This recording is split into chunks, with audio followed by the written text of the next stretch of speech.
First of all, you guys are coming to Australia next month. It's actually only a couple of weeks away now. And you're playing two of your most well-known albums.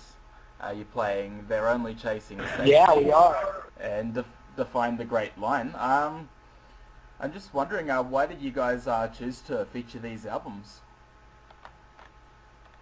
I mean, that's a big thing. Hold on one second, Reba. Yeah. Yeah, I mean, it kind of came. Sorry, I'm gonna be loud over here. Sorry, let me step outside.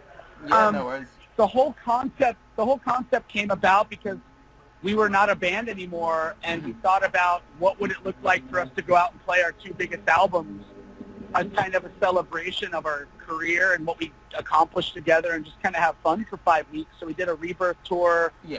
this time last year, Yeah. and it just destroyed. And the best thing was, like, the shows were good, everything sold out, it was great.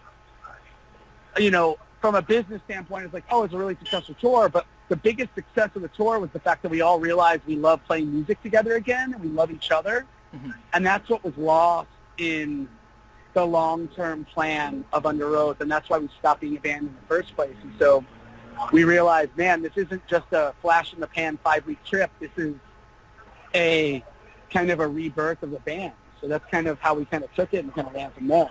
Yeah. Well, I feel like there's really been, well, like you said, a rebirth of sort of the bands that were really big when I was in high school. Like I saw Alexis on Fire last week. I'm going to be seeing you guys in 2 weeks. I know a lot of people have been talking about a lot of the bands that were big back then, like Atreyu and even My Chemical Romance. Do you think there is a bit of resurgence with those kind of mid-2000s metalcore kind of scene bands?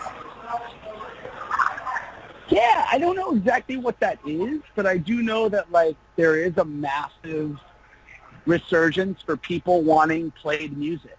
Mm-hmm. I mean, the kind of hip-hop EDM scene took over for a while, and it's still dominating everything right now, but there is that kind of, you know, organic musical element of music that seems really, really passionate and popular right now. Mm-hmm. And, you know, you have, you know, unbelievable bands like Title Fight and Balance and Composure that are just doing the greatest stuff right now, and they're kind of paving the way for rock music to still be a relevant genre.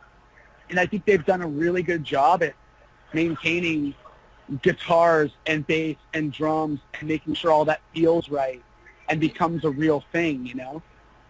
Yeah. So yeah, I think you're going to see a lot of bands. I think Thursday might come back. I think Thrice is back, obviously. Like, I think anyone can come back. It's cool because it's like, it's kind of hitting reset on the whole scene in a really positive way, and I love it. Yeah. As we're saying, you guys are a very well-known band, and you've been around for a while now. I think it's going to be like over 15 years or so.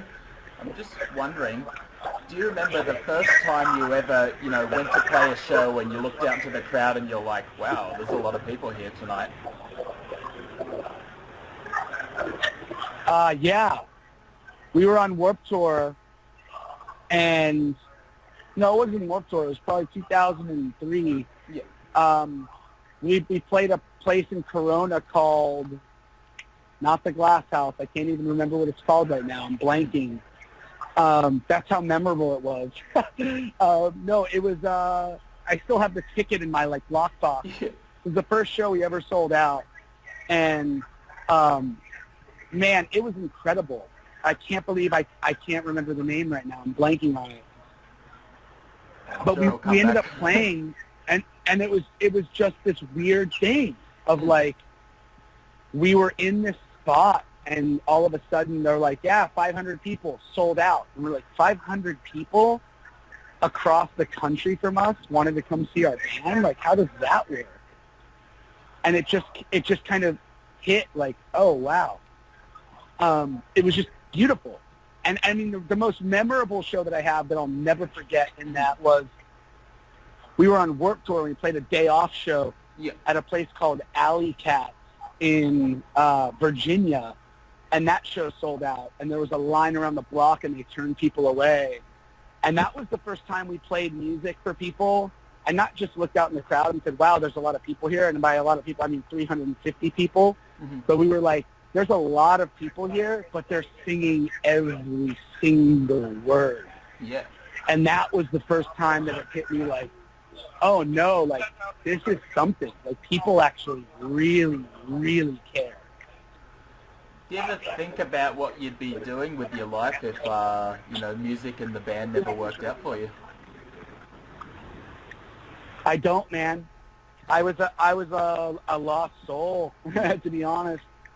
I knew I wanted to play music. I never thought it'd be a career, and I just thought I'd be kind of a starving dude or just like a normal, like, go to Home Depot and come home and take care of my kids type dad. And thank God my life didn't end up that way. Not to say that there's anything wrong with that, but for me, I just knew from an early age I was wired for something different. I just didn't know what different meant and what that really looked like. And now we see it, and it's great, man. Yeah. And you said you've got like a family now. Is it hard to balance tour life and, raising kids as well at the same time? Not at all. No, I mean, at this point, like, we just say no. Like, I just say straight up no. If it doesn't work, it doesn't work. Yeah.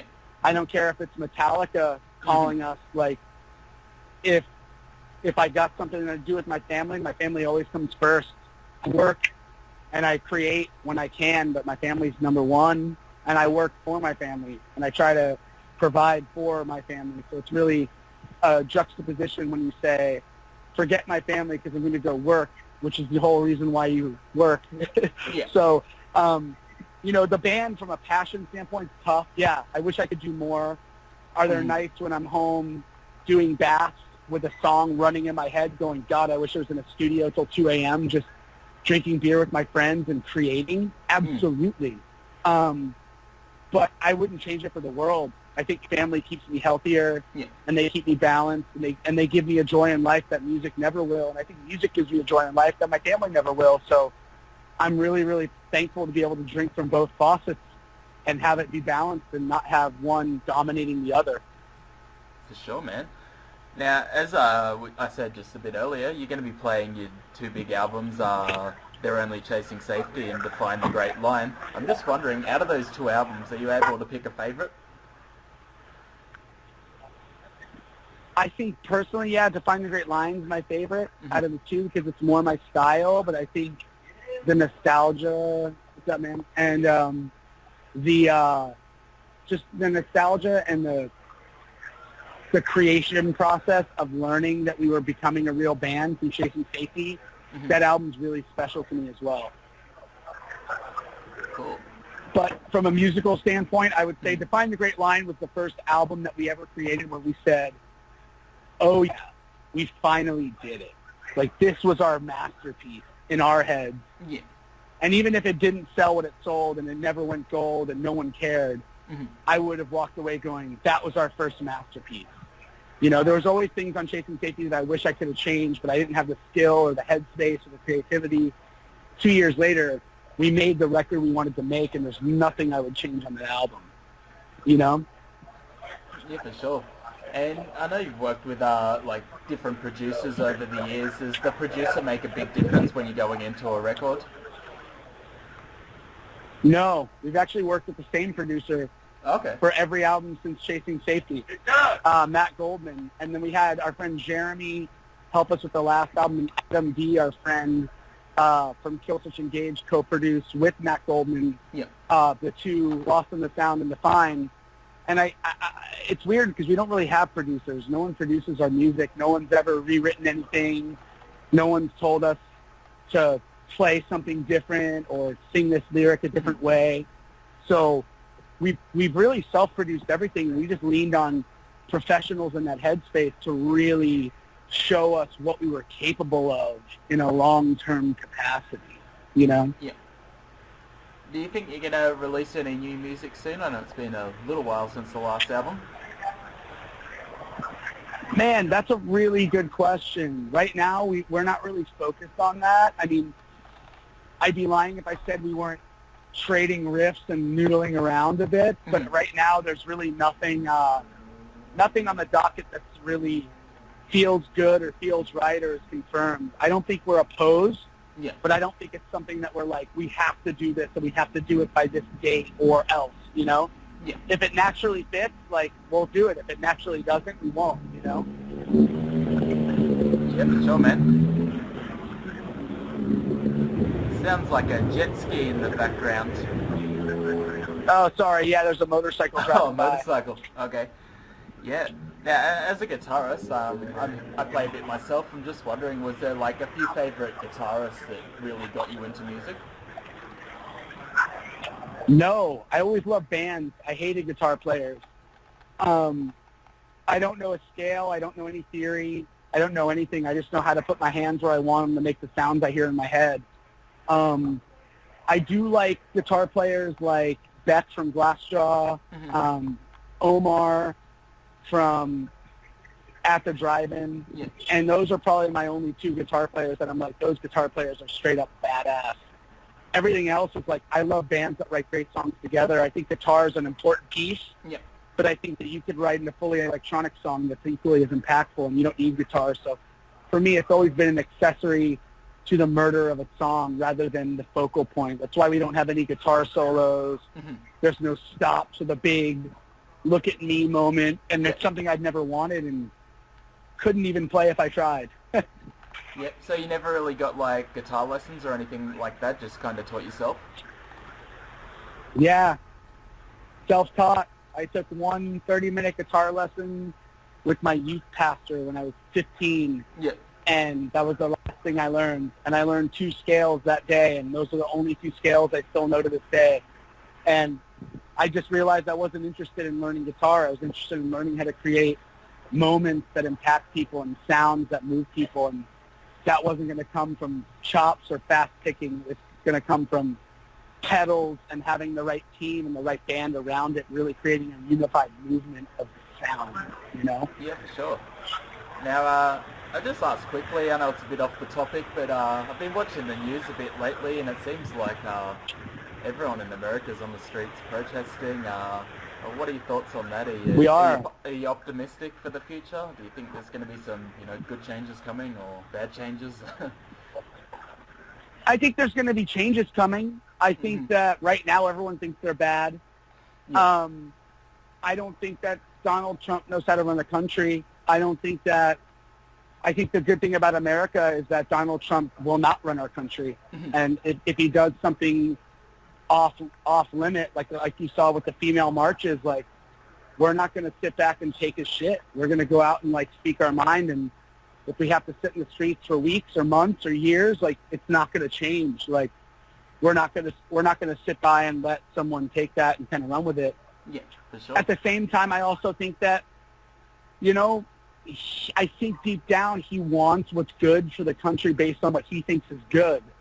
I think he genuinely thinks that our country and the Democrats are screwed up, and he is genuinely trying to fix it. And I just personally, genuinely disagree with how he views right and wrong. So I disagree with him personally.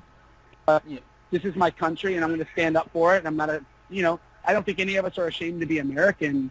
I think we're just very cautious of making sure that, our gay brothers and sisters and our women and our culture are able to thrive and be treated equally and be able to be respected. And what I can't fix is what the government says, but what I can fix is what my kids will know, And that's something I always rest on is I don't know what this country's doing, but I know for a fact there's 3 kids in my house that will grow up not understanding racial inequality and not understanding sexual inequality, and they're just going to embrace everyone for who they are and love them, the way they should be loved. And I think, not to put it on a Christian note, but that's what Jesus taught, and that's what my faith's about, and that's what our band's about, and that's what, my family's about. And so, if there's enough families that kind of don't look at the president as the end-all, be-all to what's going to happen in the world, but kind of take responsibility for themselves, I don't much care what the president tells me is right or wrong, because I don't believe it, Yeah, I agree with that, definitely 100%, and I think the next, 3 to 6 months will be interesting to see, what direction your country will go in, and Australia tends to follow America, so It'll be interesting for us as well. For sure. We'll know that I hope that there's no major divides between any country. And, we got a lot of work to do in the Middle East, and we've done a lot of damage there. And we have a lot of love to give and a lot of bullets to take back. But we'll take them back one by one if we have to ourselves, for sure. Yeah, 100%, man. Well, thanks very much, Timothy. I know you've got a few more interviews booked up, and we're running a bit behind schedule, so I better let you go. But I'm going to be at the concert, and I'll be taking photos. And if you look up, I'll tag you on all the photos, but it's Sticks for Stones. It's on Instagram and the internet. You'll see it somewhere. Awesome, man. Well, I appreciate it. It was great. It was great talking to you, and I can't wait to get over there. I love your country, and I love your people, and I love playing shows there. So hopefully you'll see a big smile on my face. Oh, I can't wait, man. Enjoy your day, man. Thanks, brother. Take care. Bye.